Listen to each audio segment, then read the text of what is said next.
예, 반갑습니다.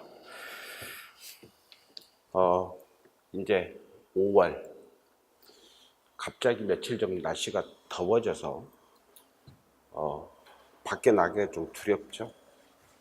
근데 이제 이게 예전 같으면 아지랭이가 이제 아른아른 막 거리고 그럴 때가 있었는데 지금 그걸 좀 뛰어넘는 것 같아요. 그러다 보니까 이제 공부한 사람들한테는 좋죠. 왜냐하면 아지랭이가 이제 아른아른 하다 보면 그 아지랭이 따라다니거든. 그러다 보면 또 공부가 안 돼요. 그런데 이제 날씨가 도와준다 이렇게 생각하는데 하여튼 공부라고 하는 것은 그런 것 같아요. 공부라고 하는 것은 힘들죠. 아마 공부가 취미고 특기인 사람은 한 명도 없을 거예요. 그런데 이제 어떻게 공부를 하느냐, 이 공부 방법론에 있어서 우리가 좀 주의해서 봐야 될 부분이 뭐냐면 요것만 방법론만 잘 터득해도 합격할 수 있는 기회가 더 빨라져요. 근데 참 아쉬운 게 뭐냐면 인구가 이제 이렇게 감소하고 그러다 보니까 학령 인구들이 줄어들게 되죠. 그러다 보니까 역시 사범대라 이 교대 같은 경우에도 보면 과거처럼 임용고시에 얽매이지 않는 것 같아요. 그래서 좀 공부를 좀 하다가 아니다 싶으면 과감하게 직업을 바꿔요. 저는 이제 간혹 가다 이제 도서관을 한 번씩 가보는데 이 도서관에 가면 대부분이 이 공무원 수험사예요. 대부분이. 참 아쉽다 이런 생각을 많이 하게 돼요. 제가 이제 저는 2인제고요.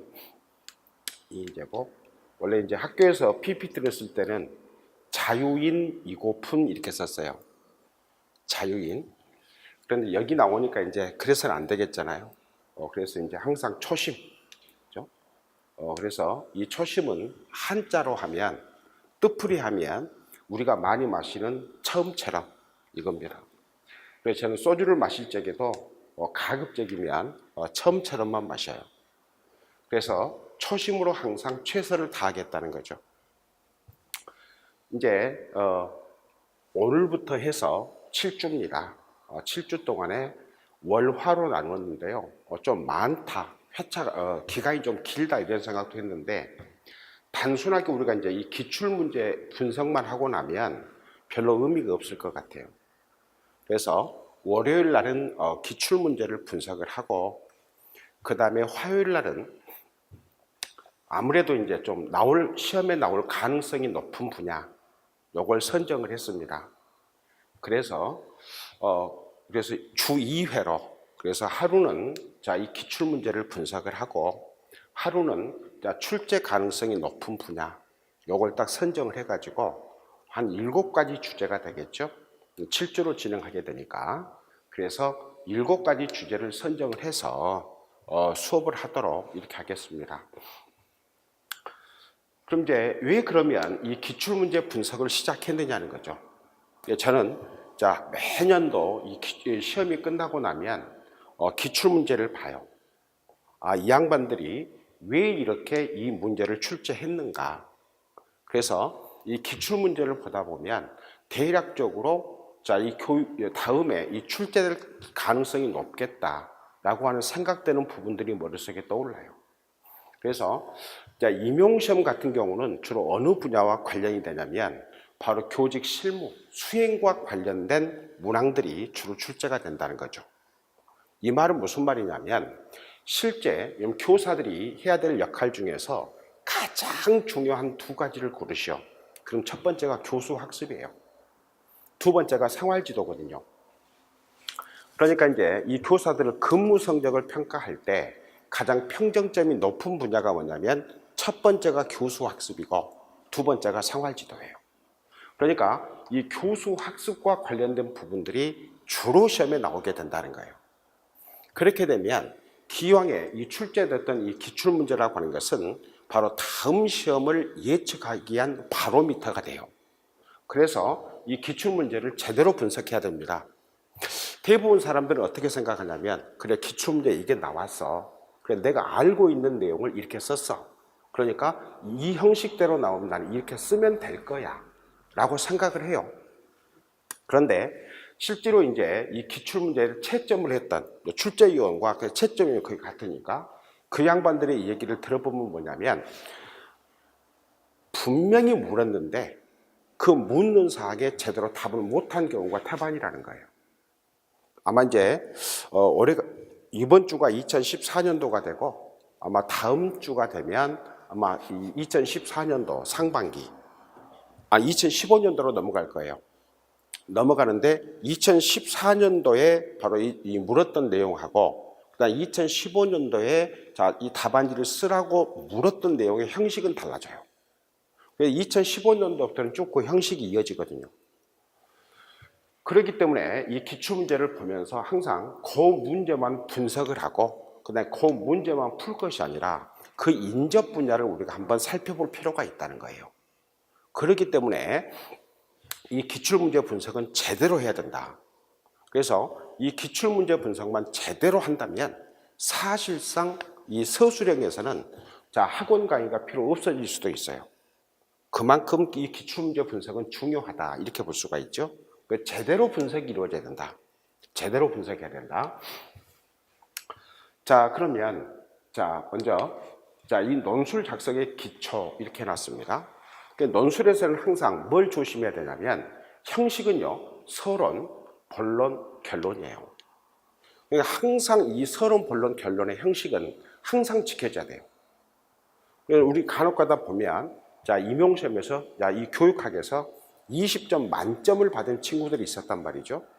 그런데 그 친구들하고 거의 비슷하게 답안지를 썼는데 18점 나온 친구가 있어요. 그래서 17점 나온 친구도 있거든요. 그 친구들의 차이점이 뭐냐면 이 형식을 제대로 갖추었느냐 갖추지 못했느냐 여기에 따라서 점수의 편차가 좀 발생을 해요. 그러니까 항상 어떻게 써야 되냐면 서론, 간단하게 말하면 문제제기입니다. 이 말은 무슨 말이냐면 나는 서론에서 이러이러한 내용을 쓰겠다라고 내가 채점위원한테 보여주는 거예요. 그런데 이제 대부분 친구들이 서론에서 서론을 무엇으로 할 것인가 여기에서 어려움을 많이 느껴요. 그만큼 그 말은 무슨 말이냐면 안 써봤다는 거거든. 그리고 이제 대학 입시에서 자, 글을 쓰기는 했지만 그죠? 자기소개서를 쓰기는 했지만 이것이 뭐냐면 암기해서 쓰는 거라는 거거든. 그러니까 그 글을 쓰면서 치열하게 자기 고민이 없었다는 거예요. 그러다 보니까 서론을 무엇으로 할 것인가에 대해서 상당히 혼란을 겪어요. 그럴 필요가 전혀 없다는 거죠. 왜 그러냐면 자, 임용시험에서 묻고 있는 내용은 새로운 창작 내용을 자, 쓰라는 내용이 아니에요. 임용시험에서는 뭘 제시해 주냐면 자, 수험생들이 써야 할 내용을 자, 분명하게 제시해 준다는 거죠. 자, 먼저 2014년도 기출문제를 좀 보시면 자, 그 박스 바로 위에 보시면 다음은 A중학교 초임교사인 박교사와 경력교사인 최교사의 대화 내용이다. 다음 대화문을 바탕으로 학생들이 수업에서 소극적으로 행동하는 문제를 두 가지 잠재적 교육과정하고 문화실조입니다. 문화실조. 이쪽으로 보시죠. 그 다음에 자, 수업에 소극적인 학생들의 동기 유발을 위한 방안을 세 가지 측면에서 두 가지씩만 논하시오 이렇게 나와 있습니다. 그럼 여기서 뭐라고 물었냐면 두 가지씩만 논하시오 그랬습니다. 그러면 여기서 이제 서론에 뭐라고 했냐면 문제제기라고 그랬죠. 문제제기. 자, 문제제기라고 하는 것은 쉽게 말하면 요거예요. 내가 본론에 이러이러한 내용을 쓰겠다. 이러이러한 내용을 정리하겠다라는 것을 채점위원한테 보여주는 겁니다. 내가 처음에 뭐라고 그랬냐면 임용시험에서 바로 자, 이 서술은 창작이 아니라고 했습니다. 그러니까 가장 여러분들이 서론에서 힘들어하는데 서론만 잘 정리를 해놓으면 자, 본론은요 내용이 여러분 알고 있는 내용들을 쓰면 되는 거야. 그럼 어떻게 생각하시면 되냐면 자, 창작이 아니라고 했습니다. 서론은 여러분들이 쓰는 방식이 있어요. 그 방식대로 따라가면 된다는 거야. 그런데 이미 이 부분에서 서론이 제기가 됐잖아요.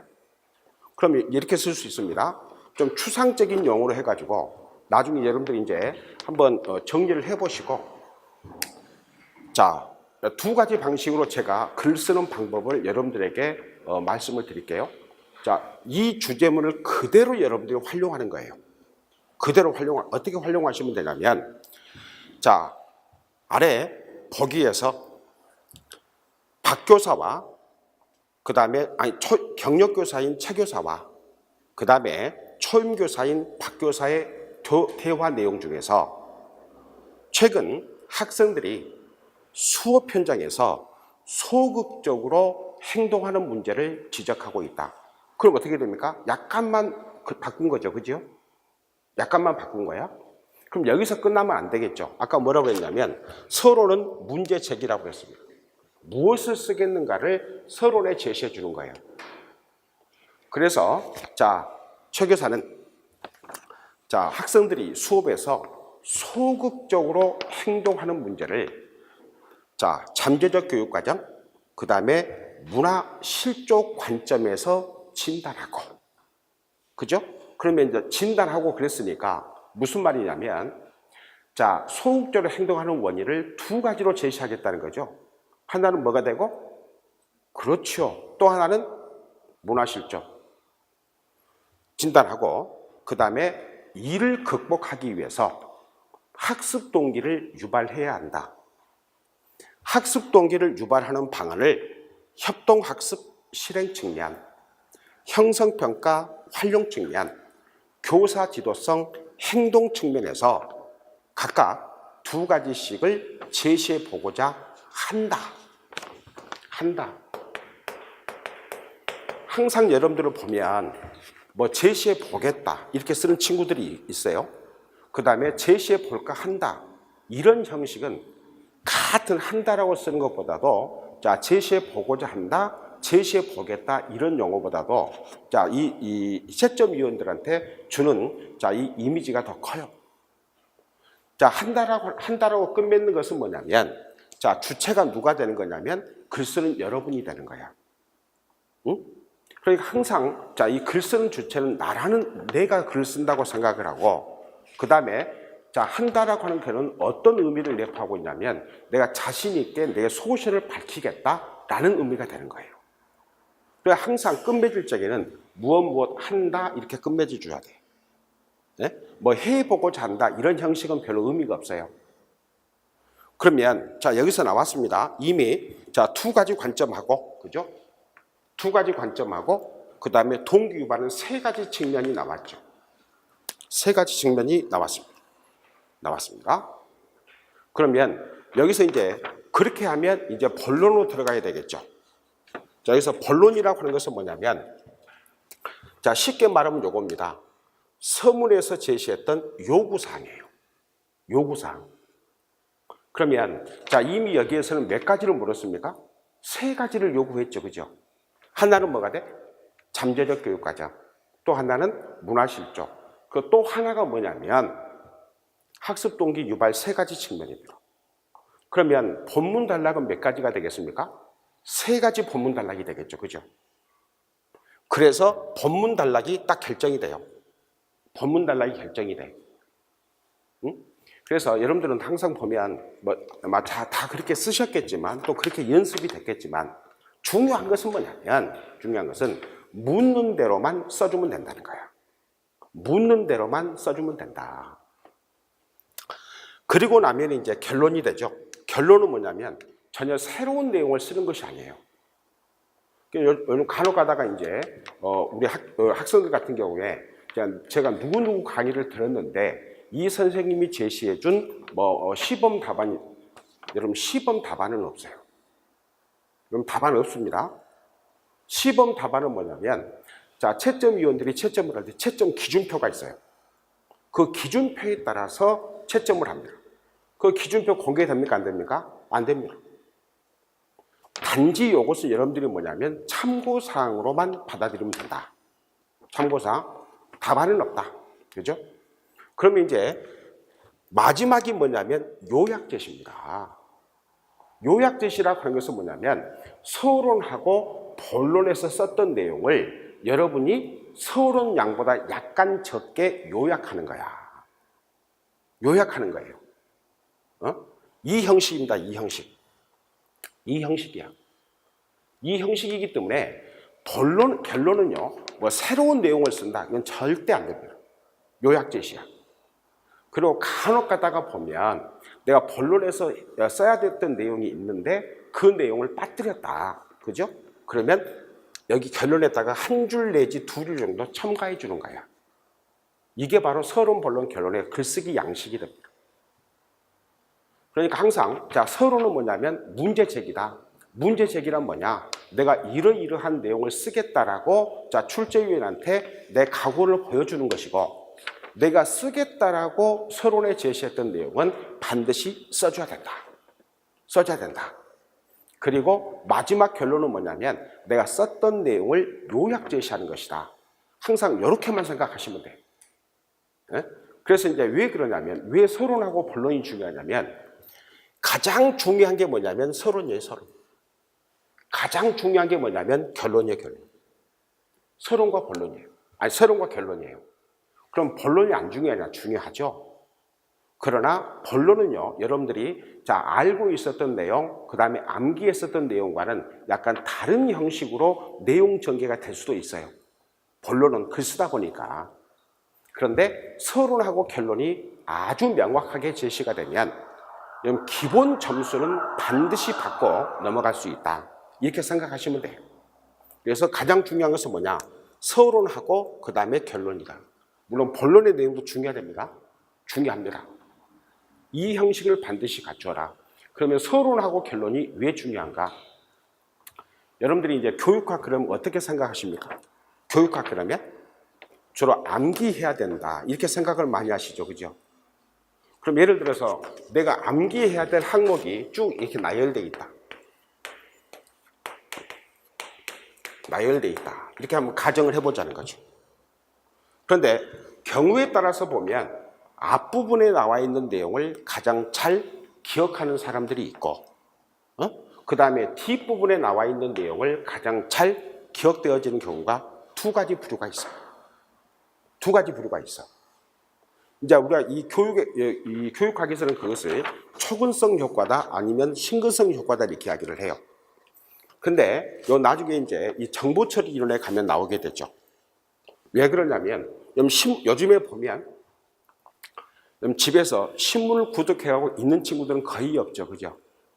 그런데 궁금한 뉴스가 있으면 주로 이제 스마트폰 꺼내가지고 네이버 들어가서 자, 예를 들어서 뭐 한지성 배우 사망 이거 나와 있잖아요. 그죠? 그러면 자, 수십 가지의 기사가 쭉 나열되어 있습니다.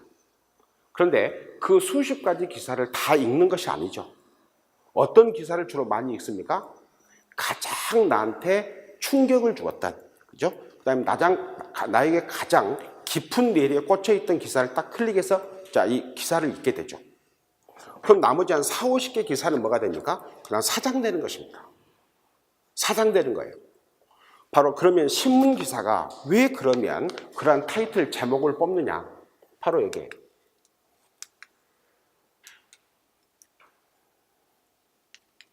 바로 이게 초두성 효과하고 그 다음에 심근성 효과가 됩니다. 자, 봅시다. 이 초두성 효과라고 하는 것은 뭐냐면 다양한 목록 중에서 첫 부분의 항목이 잘 회상되는 현상을 바로 초두성 효과라고 해요. 그럼 다 알고 계시죠? 그죠? 그렇잖아. 그럼 예를 들어서 이제 요즘에 제2의 전성기를 맞이하고 있는 자, 개그우먼 이영자 선수가 있습니다. 요즘에 이제 아주 핫한 연예인 중에 한 명이 되죠. 이 친구가 이제 먹방의 신드롬을 일으키고 있잖아요. 얼마 전에 자신의 집을 공개했단 말이에요. 그런데 이영자 집 공개, 이 기본 타이틀은 같아요. 그런데 그 옆에 보면 예를 들어서 뭐 하얀색, 그죠? 궁전 같은 집 공개라는 내용이 타이틀이 있다고 봅시다. 그런데 바로 그 밑에를 보니까 뭐가 나와 있냐면 문화 충격 이렇게 나와요. 문화 충격. 그럼 여러분들은 자, 화이트 톤 하우스의 집 공개를 클릭하시겠습니까? 아니면 문화 충격이라는 타이틀을 클릭하시겠습니까? 그건 자기 마음이죠. 그죠? 자기 마음인데 대부분 사람은 클릭수 빅데이터로 조사를 해보면 바로 강력한 메시지를 전달해주는 신문 기사를 딱 클릭해서 읽는다는 거예요. 그런데 자, 이 주제가 평이한 것이나 아주 강력한 이 메시지를 전달해 주는 것이나 기사 내용은 같다는 거예요. 사진도 같다는 거예요. 그런데 왜 그러면 독자들은 바로 충격, 그죠? 문화 충격, 바로 이 타이틀을 바로 이 클릭을 하느냐? 바로 이 초두성 효과입니다. 그리고 기억이 쉬워요. 그리고 자, 신근성 효과라고 하는 것은 뭐냐면, 자, 그래서 이것은 어디에 해당되는 거냐면, 이건 서론에 해당되는 거예요. 이건 서론에 해당되는 거예요. 그리고 신근성 효과라고 하는 것은 뭐냐면, 제시된 다양한 목록 중에서 가장 나중에 제시된 항목이 더 잘 해석되는 현상, 요걸 말합니다. 그럼 요것은 뭐가 되냐면 서론에 해당되는 것이고, 여기는 결론 부분에 해당되는 거예요.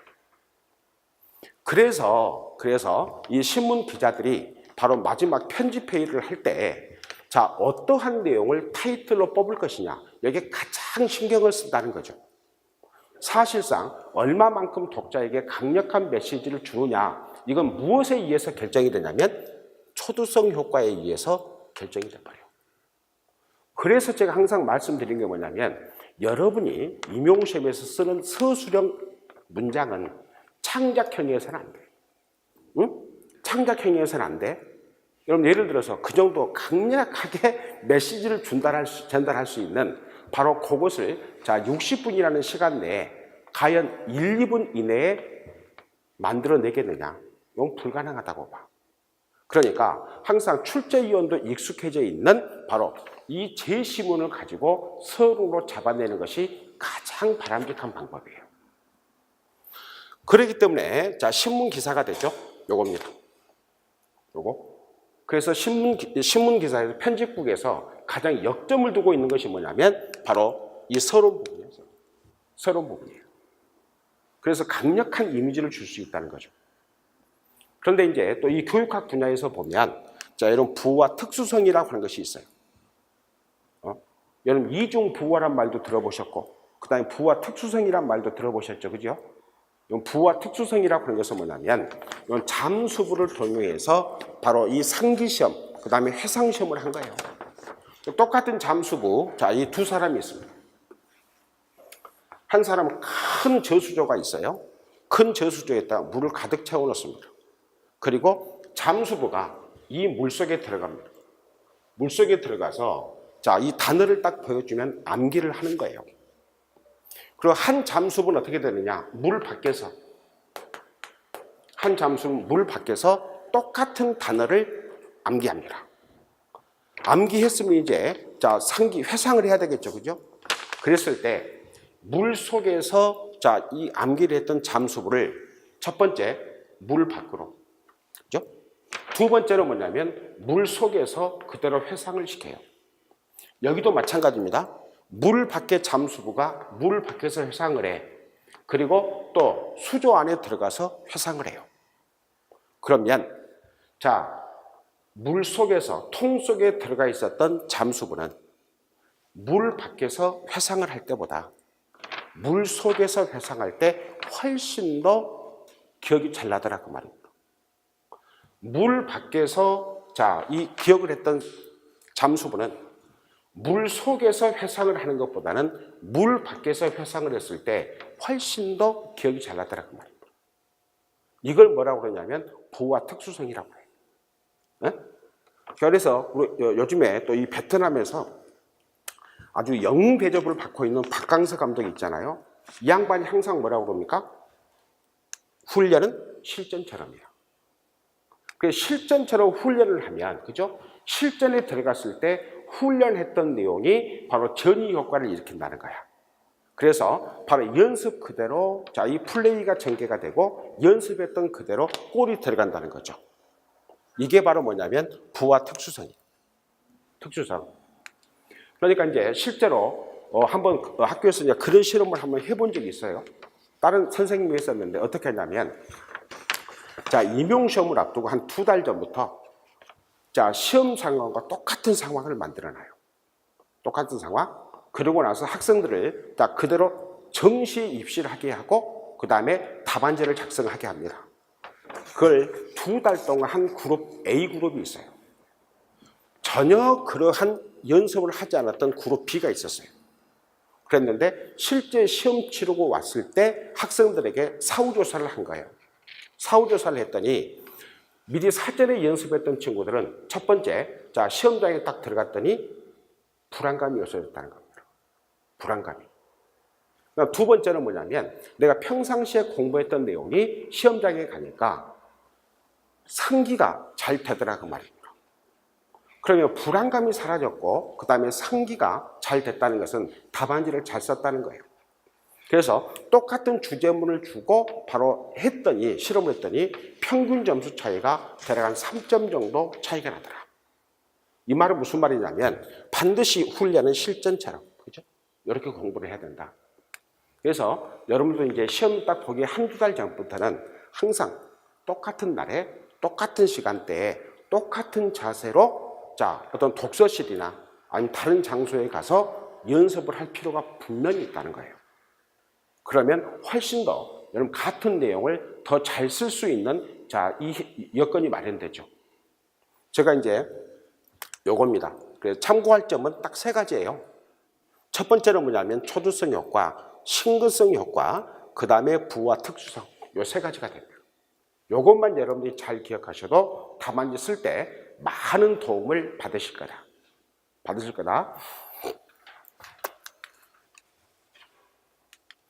자, 그러면 이제 자 2014년도 기출문제가 있죠.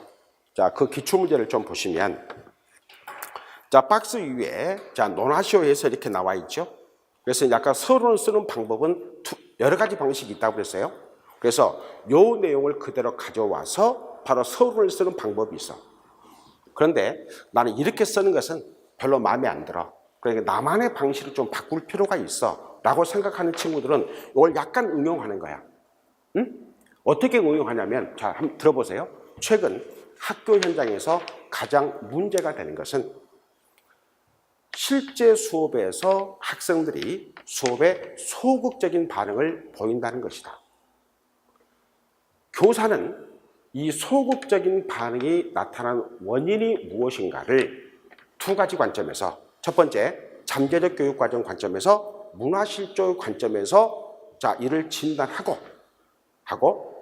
이를 극복하기 위해서는 학습 동기 유발이 필요하다.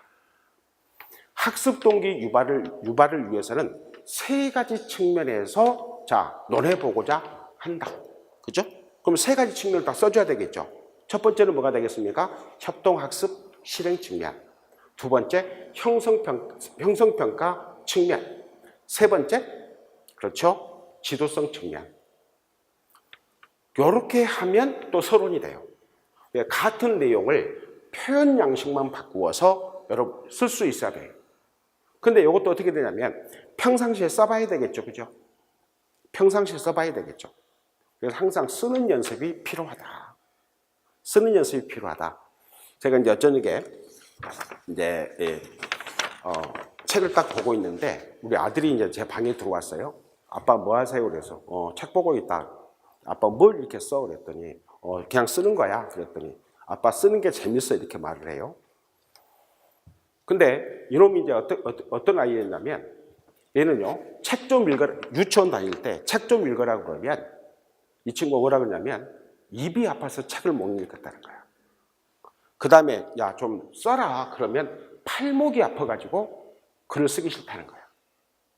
근데 이게 읽고 쓰는 것을 싫어하니까 어떤 현상이 생기냐면 책을 읽어야 되는데 책을 읽지를 못하는 거야. 유치원 때. 그러니까 어떻게 되냐면 집에 딱 오면 엄마한테 책 좀 읽어줘 이렇게 말을 해. 책을 읽어주잖아요. 그럼 그 내용을 순식간에 기억해버려요. 그래가지고 어떻게 엄마 그거 몇 페이지에 있어? 이렇게 물어봐요. 페이지하고 내용을 외우는 거야. 우리 인간의 능력은요. 자, 한 가지 기능이 약간 저하가 되면 다른 기능이 급격하게 상승한다는 거예요. 얘가 학교 다닐 때 어떤 문제가 있었냐면 수학 문제가 있잖아요. 수학 문제도 어떻게 하느냐? 안 써요. 머릿속에 다 풀어요. 그 답만 써요. 그래서 나는 어떤 생각을 했었냐면 그 모 여고에서 시험 성적 부정 사건이 있었는데 그 여학생이 수학에 답만 썼다고 그러잖아요. 나 그걸 이해를 합니다. 한 가지 기능이 쇠퇴를 하면 다른 기능은 급격하게 기능이 상승을 해요. 그런데 여러분들 어찌됐든 간에 써봐야 되잖아요. 그래서 많이 쓰고 많이 연습을 해보시라 그 말이에요. 그래서 오늘은요, 제가 이제 2014년도 기출 문제만 분석을 할 거예요. 그래서 여러분들이 만약에 원한다면 제가 첨삭을 해드리겠습니다. 첨삭을 해줍니다. 첨삭을 해주는데 제가 시범 답안은 제시하지 않을 거예요. 자, 이미 서론에 쓰는 방식 두 가지는 제가 충분하게 여러분들이 말씀을 드렸어요. 이렇게 쓰는 방식도 있고 이렇게 쓰는 방식도 있다. 이야기했으니까 써가지고 오시면 화요일 날 써가지고 오시면 화요일 날 제가 첨삭을 해드리겠습니다. 그리고 만약에 시간이 좀 너무 오래 많이 경과돼서 뭐 강의실 사정이 허용한다면 얼마든지 가능합니다만은 만약에 여러분 약속이 있다거나 아니면 나는 가야 된다 그러면 답안지를 내놓고 가면 제가 자 첨삭을 꼼꼼하게 해가지고 다음 주 월요일 날 여러분들이 받아가시면 돼. 아니면 학원에다 비치를 해놓으면 여러분들이 필요한 날 나와서 가져가셔도 돼요. 인터넷 인강으로 들으시는 친구들한테는 제가 이제 이거 첨삭을 해드릴 수가 없어요. 그래서 자 현장 강의는 무료로 합니다. 현장 강의는 무료예요. 그 다음에 자 인터넷 강의는 무료가 아닙니다. 인터넷 강의는 그래서 이제 율비스 학원에 다니는 친구들하고 그 다음에 안 다니는 친구들하고 가격 책정을 달리 하자. 그래서 그렇게 하십시오 했습니다. 얼마가 될지는 몰라요. 그래서 첨삭은 해드립니다. 필요하시면. 그래야 이제 여러분들이 이런 연습을 많이 해야 돼요. 연습을 많이 해야만 실전에 가서 제대로 쓸 수 있다 그 말입니다. 그럼 이제 2014년도 기출문제 있죠? 거기 좀 보시면 박교사와 최교사가 나와 있습니다. 이런 박교사를 보시면 자, 선생님께서는 교직 생활을 오래 하셨으니 학교의 일상적인 업무뿐만 아니라 가르치는 일에서도 큰 어려움이 없으시죠? 저는 밑줄 새내기 교사. 밑줄 새내기 교사. 여러분들은 이제 언제쯤에 새내기 교사가 되십니까? 몇 년도에? 그렇죠. 써놔. 거기다가 먼저 나 이렇게 써놓으시고 여러분 이건 자기하고 약속이야. 나 이렇게 써놓으시고 컴마 찍고 몇 년 또 써놓으시면 되죠. 그래서 아직 수업이 힘들고 자 학교 일도 낯섭니다. 이렇게 나오니까 다시 이제 박교사로 가겠습니다. 최교사 건너뛰고 자 세 번째 줄 보세요. 첫 번째 줄 보시면 자 질문을 던져도 몇몇은 그냥 고개를 숙인 채 조용히 있습니다. 심지어 어떤 학생은 수업 시간에 침묵으로 일관하기도 하고 그죠? 침묵. 그리고 이제 자 저와 눈도 마주치지 않으려고 해요. 또한 가정 환경이 좋지 않은 몇몇 학생은 자 밑줄 그어놓습니다. 다양한 문화적 경험을 가질 기회가 상대적으로 부족. 상대적으로 부족입니다. 그럼 이걸 봅시다. 그럼 다양한 문화를 접할 기회가 상대적으로 부족하다. 이 말은 무슨 말입니까? 문화적 다양성에서의 문제점을 보이고 있다는 거죠. 그죠? 문화적 다양성. 이 말은 다른 말로 표현하면 문화적 상대주의적 관점을 취하지 못한다는 거죠. 그러면 이들 학생들에게 가장 역점을 둬야 될 것은 뭐냐면 다양한 문화를 경험할 수 있는 기회. 그죠? 다양한 문화.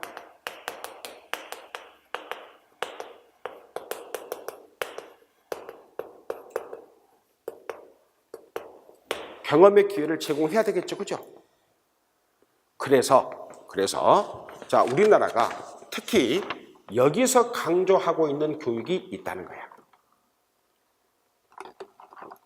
여기서 강조하고 있는 교육이 있다는 거죠.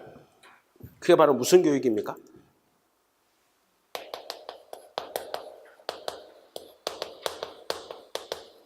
다문화 교육이에요. 다문화 교육. 그래서 다문화 교육인 거야. 다문화 교육. 그래서 이제 이 다문화 교육은 아마 3주, 4주차 되면 이 다문화 교육을 할 거예요. 그러면 곰곰이 생각해봐. 그럼 다문화 교육이, 자, 이제 임용시험에서 다문화 교육이 시험에 나왔습니까? 안 나왔습니까? 쭉 기출문제를 분석해보면. 내가 그랬잖아. 기출문제 분석 잘하자 그랬죠. 그죠? 그럼 여러분 딱 머릿속에 딱 생각해봐. 아, 다문화 교육 그러면, 아, 누구지? 아, 뱅크스라고 하는 사람이 있어? 아, 다문화 교육이 왜 필요한지 5가지를 딱 머릿속에 그려야 되겠죠. 그죠? 그럼 현재 우리나라의 이 다문화 교육은 바로 어떤 형식인가? 그죠? 차별 배제 정책인가? 아니면 동화 정책인가? 그죠? 이런 것들이 딱 머릿속에 떠올라야 된다는 거야. 그러면 여기서 이제 우리가 단순하게 이 제시문을 딱 보면서 우리가 한 가지 얻은 힌트가 뭐냐면, 아, 다문화 교육 정리해야 되겠다. 그죠? 정리해야 되겠다. 그런데 이 다문화 교육은요, 아주 이른 시기에 시험에 나올 확률이 매우 높아요. 왜 그러느냐? 지금 현재 우리나라 전국에서 보면 이 다문화 가정에서 태어난 이 초등학생의 비율이 이미 초등학교는요, 18%, 20%에 육박합니다. 이들이 어디에 진학하냐면 이 중학교에 진학해야 돼요. 이미 중학교에서 대략 한 6, 7, 8% 됩니다. 여러분들이 자 임용시험에서 합격해가지고 자 현장에 발령받으면 이미 한 클래스에, 서울도 마찬가지야. 한 클래스에 1명 이상의 다문화 가정 아이가 존재하게 됩니다. 이 시골 단위 농촌, 어촌에 가면은요 거의 한 70%가 다문화 가정 출신 아이들이에요. 그러면 이 다문화 가정 아이들을 우리가 제대로 이해하고 있느냐, 이해하고 있지 못하느냐, 여기에 따라서 또 그 학생들의 학업성 지도를 결정하게 돼요. 그러니까 이 아이들의 가장 어려운 문제가 뭐가 되겠습니까? 언어예요, 언어. 그런데 현재 우리나라에서 가장 문제점을 보이고 있는 것이 뭐냐면 이중 언어 교육이 자 교육대학교에서 이중 언어 교육 프로그램 운영하고 있고, 그 다음에 이중 언어 교사를 양성하기 위한 시스템이 갖춰져 있어요. 그래서 실질적으로 보면 자 어머니의 나라 언어를 먼저 정확하게 획득하고 그 다음에 모국어인 한국어를 제대로 구사하게 돼. 그럼 자연스럽게 어떻게 돼? 2가지 언어를 습득하게 되잖아. 그죠? 바로 이중 언어 교육 프로그램이 있음에도 불구하고 제대로 운영이 안 되고 있다는 게 문제가 되는 거예요.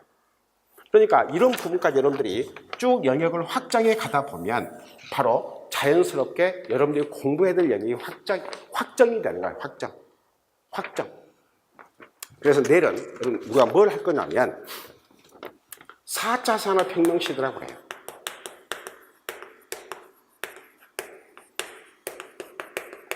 4차 산업혁명 시대라고 그래요. 그런데 과연 지금 현대사회를 4차 산업혁명 시대라고 이름 붙일 수 있겠느냐? 여기에서 이의를 제기하는 학자들이 상당히 많아요. 어찌됐든 간에 4차 산업혁명 시대라고 불리고 있고, 그러면 4차 산업혁명 시대에 바로 아이콘 그러면 뭐가 되겠습니까? 인공지능이죠. 그죠? 바로 요거야. 그러면 자 4차 산업혁명 시대에 여러분 학교에서 가르쳐야 될 교육 내용 바뀌어야 되겠습니까? 안 바뀌어야 되겠습니까? 바뀌어야 되겠지. 거기에 부응하기 위해서 우리나라에 등장한 교육과정이 뭐야? 2015 개정교육과정이죠. 그죠? 그렇잖아.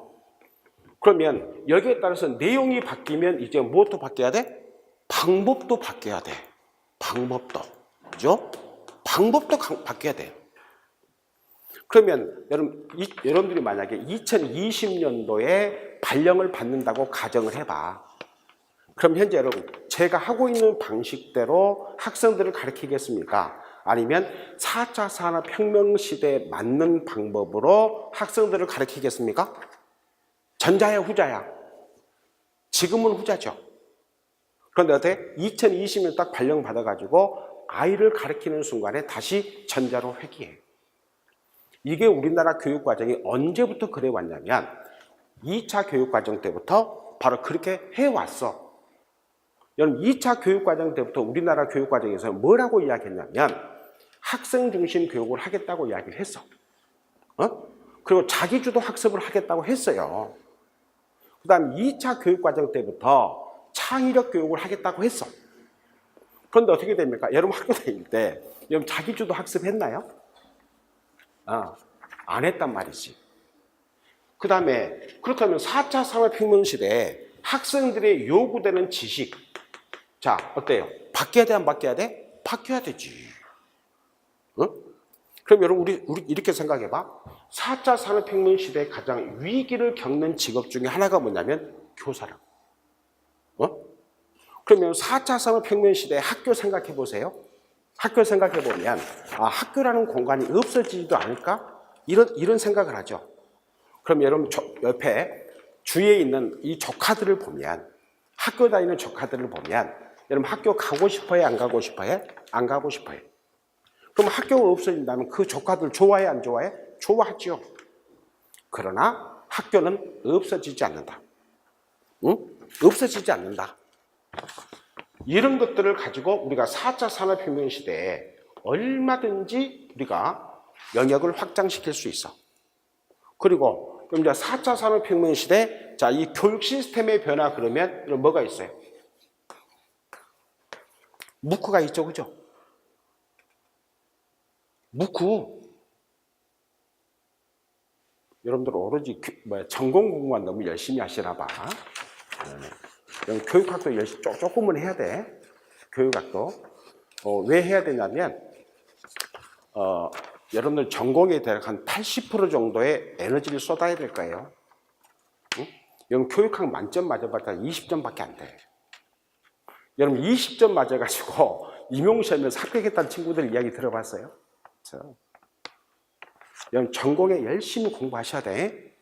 최소한 전공은 몇 점 맞아야 돼? 나는 80점 다 맞는다는 자신감을 갖고 공부를 해. 80점 다 맞는다. 그 정도 자신감을 가지고 있으면요, 여러분 교육학 공부 안 해도 돼. 왜냐하면 서론 쓰고 결론 쓰고 본론 내용 대충 정리해 놓으면 한 14, 15점은 나와요. 그 정도 되면 여러분들 공부 안 해도 되는데, 내가 전공을 한 75점밖에 못 맞겠다. 그지? 그러면 교육학 조금 공부하셔야 돼. 왜 이게 중요하냐면, 이게 중요하냐면, 바로 평생교육과 관련돼. 여러분, 임용시험에서 평생교육 시험에 나왔어, 안 나왔어? 임용시험에서. 이번에요. 예를 들어 평생교육 그러면 이런 머릿속에 떠오르는 게 뭐가 있습니까? 학점은행제, 그죠? 단순하게 옛날처럼 딱 주고 학점은행제 쓰시오, 이런 형태로 시험이 안 나와. 바로 이 무크 시스템에서 바로 평생교육이 언급될 수밖에 없어. 그러면 왜 평생교육이 바로 임용시험에서 출제 빈도가 낮았느냐? 현재 우리나라 이 교육학계에서 이 평생교육은요, 고등평생교육 체제만 연구해요. 네? 고등평생교육 체제만. 그러다 보니까 빈도가 낮아졌어요. 그런데 바로 이 무크 시스템이 딱 우리나라에서 확고하게 자리를 잡으면서 왜 시험에 나오느냐? 문재인 정부의 고등학교 교육 혁신 정책 중에 하나가 뭐가 됩니까? 고교 학점제. 들어봤죠, 그죠? 바로 이 고교 학점제는 무엇과 직결이 된다? 무크 시스템하고 연결이 돼요. 그러니까 여러분들 곰곰이 생각해 보면 그래. 여러분 교육학이라고 하는 분야가 여러분 다 교육학제 가지고 있죠, 그죠? 가지고 있을 텐데 여러분들이 집에 잘 때 베개가 있을 거야. 그런데 베개 치우고 잠이 안 올 적에 누워서 베개 피고 있다가 여러분 가지고 교육학책을 딱 펴서 보세요. 펴서 보면 내가 장담컨대 5분 안에 잠잡니다. 5분 안에 잠자. 그래서 교육학책은 뭐냐면, 자, 낮에도 책을 보지만 특히 잠잘 때 필요하다.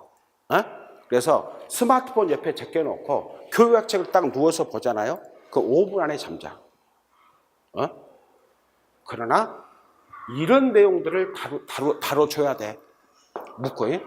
장담컨대 올해 고교 학점제 무크와 연결돼서 나올 확률이 매우 높아요. 요즘에 이 교육학계에서 가장 많이 쏟아지고 있는 논문 중에 하나가 뭐냐면 고등학교 대입 제도 개혁과 관련된 무크야. 무크야, 무크. 그래서 이제 보고 그 다음에 다시 이제 박교사로 넘어갑니다. 이제 세 번째 박교사죠. 밑줄 동기유발 방안입니다. 동기유발 방안입니다.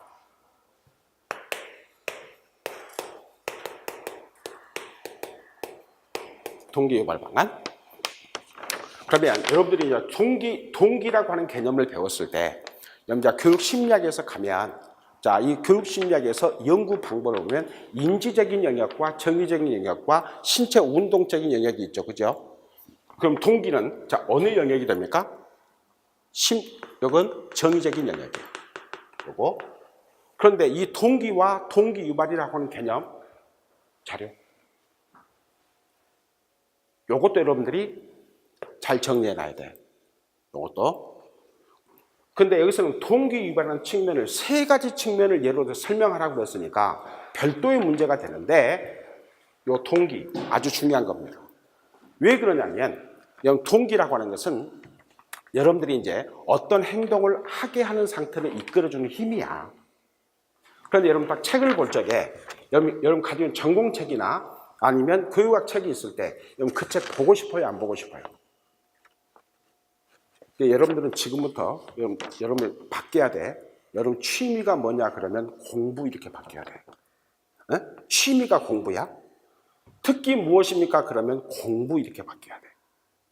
그럼 어떻게 돼? 이제 이미 여러분들은 바로 동기는 유발된 거죠. 그죠? 그런데 동기 유발 딱 했는데 동기 유발 딱 그러면 머릿속에 뭐가 생각이 나요? 먼저 켈러가 생각이 나야 되죠. 그죠? ARCS가 생각이 나야 되죠. 그런데 이 동기 유발이 내 마음속에서 우러난 거냐? 아니면 자 여러분이 가장 싫어했던 친구가 있는데 그 친구가 시험에 합격하니까 그죠? 그 친구를 이겨내기 위해서 나도 공부하느냐? 두 가지 방식의 차이가 있잖아. 그죠? 전자는 뭐가 되는 거야? 내재, 후자는 외재 이렇게 되는 거예요. 그래서 여러분들이 어느 한 단어가 나오면 이 단어의 뜻만 안다라고 생각하지 말고 영역을 확장시켜가. 한 번씩 생각하는 능력이에요. 생각하는 능력. 생각하는 능력이 바로 뭐냐면 자기주도 학습이 되는 거지. 그 다음에 또 박교사로 내려갑니다. 그 밑에 가면 평가죠. 평가가 됩니다. 이런 평가 그러면 자 방식은 여러 가지가 있죠. 자 수업 진행 과정에 따라서 보면 진단평가, 형성평가가 있죠. 그 다음에 우리가 흔히 많이 쓰는 상대평가, 그 다음에 절대평가가 있죠. 이런 상대평가를 뭐라고 그래? 규준이라고 그러죠. 그 다음에 절대평가를 뭐라고 합니까? 준거 또는 목표지향적 평가 이렇게 나오죠. 여러분 왜 형성평가가 자주 시험에 나올 수밖에 없는지, 그 다음에 왜 목표지향적 평가가 시험에 나올 수밖에 없는지 나중에 이 파트에 들어가서 설명할 때 말씀드릴게요. 우리가 통상적으로 생각을 해보자고. 여러분들이 이제 언제 새내기 교사가 된다고 그랬어요? 몇 년도에? 몇 년도야? 참고로 우리가 2019년입니다. 그죠? 시험이 언제예요? 11월 둘째 주인가? 셋째 주? 그러면 자 정확하게 계산을 하면 몇 달 남았습니까? 한 6개월 남았죠. 그죠? 그래서 여러분이 6개월 그러면 어떻게 돼? 그렇게 많지 않은 것 같잖아. 그죠? 그런데 생각해봐. 이것을 어마어마한 시간으로 확장시키는 방법이 있어. 한 달이 며칠입니까? 30일이야, 30일. 하루가 몇 시간입니까? 24시간이. 응? 그러면 계산이 됩니까? 여기까지는 되는데 이건 잘 안 되지, 그치? 왜 안 되느냐? 여러분 중고등학교 때 수학 과목을 별로 싫어해서 그래. 그러잖아? 중고등학교 때. 그럼 생각해봐. 수학 선생님이 맨날 자 칠판에다가 칠판을 4등분 나눈 다음에 자 문제 하나 써놓고 문제 풀어라. 그런데 못 풀면 때린다. 그럼 그때 수학이 싫습니까? 그 선생님이 싫습니까? 선생님이 싫은 거예요. 그 선생님이 싫으니까 수학도 싫어지는 거야. 그죠? 그런데 학교에서는 학생들에게 수학을 포기하라고 그랬습니까? 포기하지 말라고 그랬습니까? 포기하면 안 된다고 그랬어. 그럼에도 불구하고 학생들은 수학을 포기하죠. 그죠? 이게 바로 뭐야? 학교에서는 의도하지 않았지만 의도했던 학습 결과를 초래한 거죠. 그죠? 그걸 뭐라고 그래? 잠재적 교육과정이라고 해요. 그걸 잠재적 교육과정이라고 해요. 요즘에 이제 특히 2015 개정 교육과정에서 가장 역점을 주고 있는 바로 활동 중에 하나가 뭐냐면 자율활동이에요. 창의적 체험활동, 그죠? 그런데 학생들에게 자율활동을 주고 그 다음에 학생들의 학교 활동을 주도 활동을 권장합니다. 그랬는데 학생들이 바로 학생의 활동을 하고 자기주도 활동을 하면서 요즘에 학생들이 학생회장 선거하는데 금품이 오고 가. 학생들의 금품이 오고 간다 그 말이야. 응? 그러면 학생들의 학교에서 자율활동을 권장한 것은 뭐가 되겠습니까? 학교에서 의도한 결과잖아. 그죠? 그런데 금품이 오고 간 것은 의도했습니까? 안 했습니까? 안 했죠. 그죠? 학교에서 의도했으나 의도하지 않은 결과를 초래한 것도 뭐가 된다? 잠재적 교육과정이 된다. 그러니까 이 잠재적 교육과정이라고 하는 것은 바로 여러 가지 형태로 나누어서 시험에 다시 언급될 확률이 매우 높아. 그러면 여러분들 2018년도, 2019년도 마찬가지로 적용되고 있는 교육과정이 2015 개정 교육과정이죠. 그죠? 그 2015 개정 교육과정을 우리가 뭐라고 해? 공식적 교육과정 이렇게 말을 해. 응? 그러면 이런 공식적 교육과정에서는 그런다면 시험에서 나올 확률이 있다 없다? 그런 측면에서 본다면 실제와 관련된다면 나올 확률이 적을 수도 있죠. 그죠? 그런데 시험에 나온다 그 말이야. 당장은 아니겠지만 여기서 우리가 생각해 볼 것들이 어떤 것이 있어? 바로 여러분 2018년도부터 이 필수 교과목화된 그죠? 기술 가정 교과군에다가 정보 교과군이 포함이 됐죠. 그죠? 여기서 바로 어떤 교육이 추가되느냐? 우리가 흔히 코딩 교육이라고 이야기하는데 소프트웨어 교육이야. 이 소프트웨어 교육이라고 하는 것이 중요하단 말이야. 그러면 이것은 당장 그 분야, 정보, 기술 이쪽 분야도 되겠지만 2015 개정 교육과정이 바로 2009 개정 교육과정과 비교해서 달라진 특성 중에 하나가 뭐냐면 여기에 들어가 있다고. 여기에 들어가 있어. 이것도 좀 주의해서 봐야 되는 거야. 자, 그러면 조금만 쉬었다가 바로 이제 이 묻고 있는 잠재적 교육 과정이 있죠. 이 부분부터 들어가서 설명하도록 하겠습니다.